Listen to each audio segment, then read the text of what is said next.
আপনার ফোনে এইরকম মেসেজ এসেছে, আপনি ভয় পাচ্ছেন, তাই তো? ভয় পাওয়ার কিছু কারণ নেই।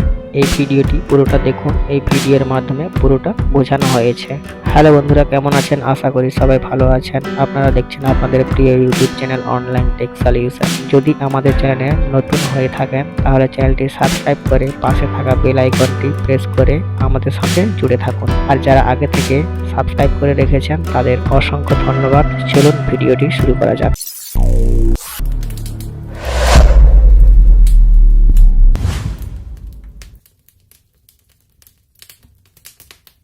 আপনার ফোনে কম্পনযুক্ত একটি মেসেজ এসেছে, যেটা একবার ইংরেজিতে আর একবার বাংলাতে।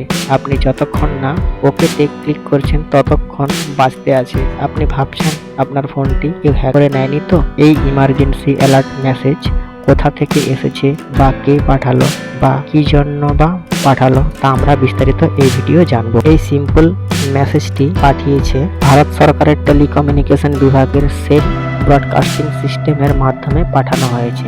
মেসেজটি পাঠানো হয়েছে পরীক্ষার জন্য। দয়া করে এই বার্তাটিকে উপেক্ষা করুন, কারণ আপনার পক্ষ থেকে কোনো পদক্ষেপের প্রয়োজন নেই। এই বার্তাটি জাতীয় দুর্যোগ ব্যবস্থাপনা কর্তৃপক্ষ দ্বারা প্রয়োগ করা pan India emergency alert system পরীক্ষা করার জন্য পাঠানো হয়েছে। এটির লক্ষ্য জনসাধারণের নিরাপত্তা বৃদ্ধি করা এবং জরুরি পরিস্থিতিতে সময় মতো সতর্কবার্তা প্রদান করা। এটার একটাই কারণ, যে সমস্ত প্রাকৃতিক দুর্যোগগুলো আসে সেগুলো সতর্ক করা হতো মাইকিং করে, কিন্তু সব জায়গায় মাইকিং করা সম্ভব নয়। তার জন্য যে রাজ্যে বা সমগ্র দেশে যখন বিপর্যয় হবে, একটা অ্যালার্টের মাধ্যমে সমস্ত দেশবাসীকে সতর্ক করতে পারে। তার জন্য এই পদক্ষেপ নেওয়া হয়। অর্থাৎ আগামী দিনে যদি কোনো বিপর্যয় আসে তাহলে একই সময়ে সবাইকে একই রকম মেসেজ পাঠানো হবে, যেখানে লেখা থাকবে কোন বিপর্যয় আসতে চলেছে, কি পদক্ষেপ নিতে হবে, তা এই মেসেজের মাধ্যমে পাঠানো হবে। এই বিষয় নিয়ে অযথা আতঙ্কিত হওয়ার কোনো দরকার নেই।